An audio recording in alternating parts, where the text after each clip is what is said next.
Why does a steel with just 10.7% chromium beat steels almost double that in corrosion resistance? To answer that, you need to understand the chromium problem. Chromium is what makes stainless steels stainless. In solution, it forms the passive layer that protects the steel from rust.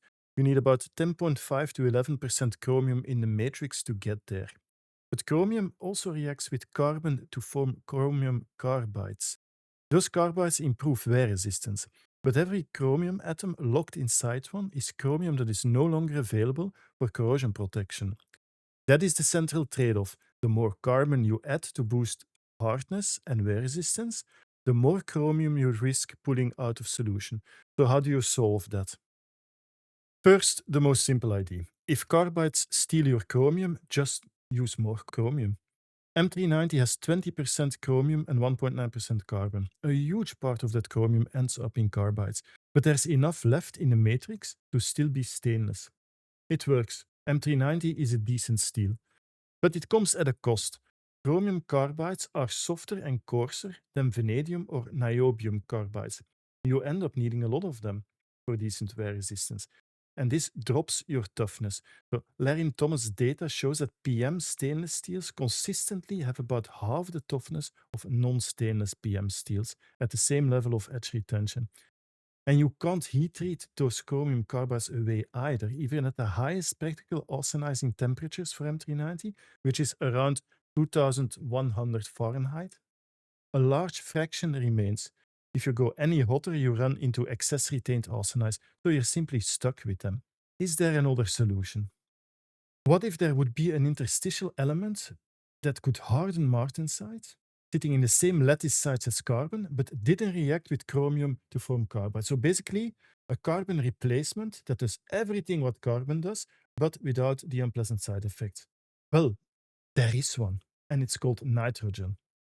So the nitrogen chromium phase diagram looks fundamentally different from the carbon chromium diagram. With carbon, you hit the ceiling quickly. Add more carbon, lose chromium. With nitrogen, it's different. The single phase region extends to high values of both nitrogen and chromium simultaneously.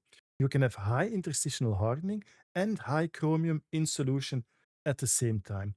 This led to steels like LC210 with 0.38% nitrogen and only 0.05% carbon and 15% chromium. Nearly all the chromium stays in the matrix. The corrosion resistance is exceptional in a different league, in fact, from conventional stainless steels.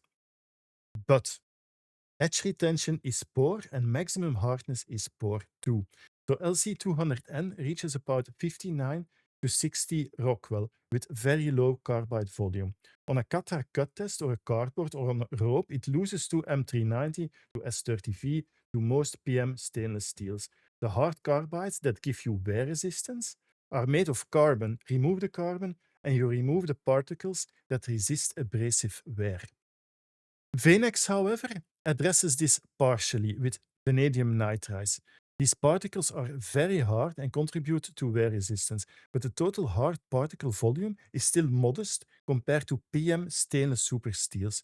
The edge retention gap is smaller, but it's still real. It is still there. So nitrogen is not a complete answer. However, it does show the carbon-chromium trade-off is not a law of nature for all interstitial elements. It's specific to carbon. Would there be any other solutions to solve our problem?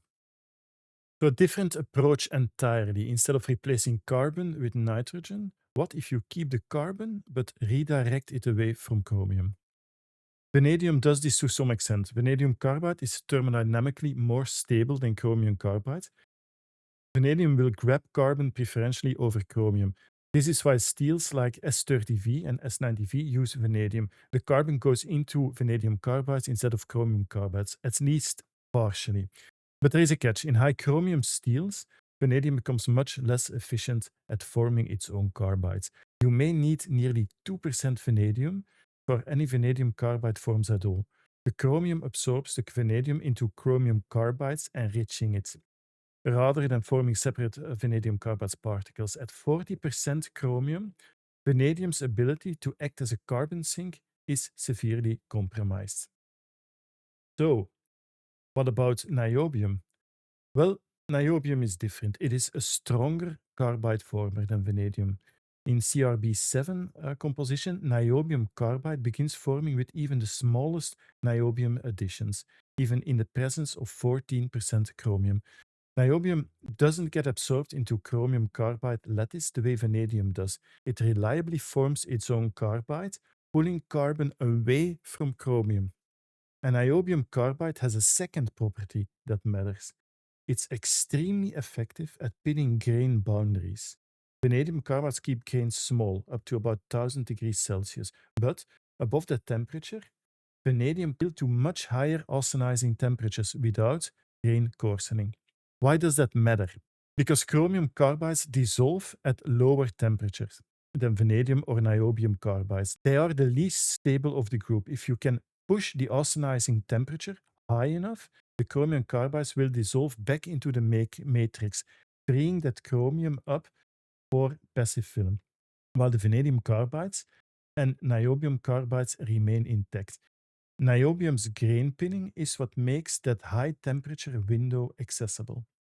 So S35VN was a first step in this direction. It replaced 1% of S30V's vanadium with 0.5 niobium. The result was a refined carbide structure and improved toughness. But it was a small addition intended mainly for microstructural refinement. The chromium carbides were still there.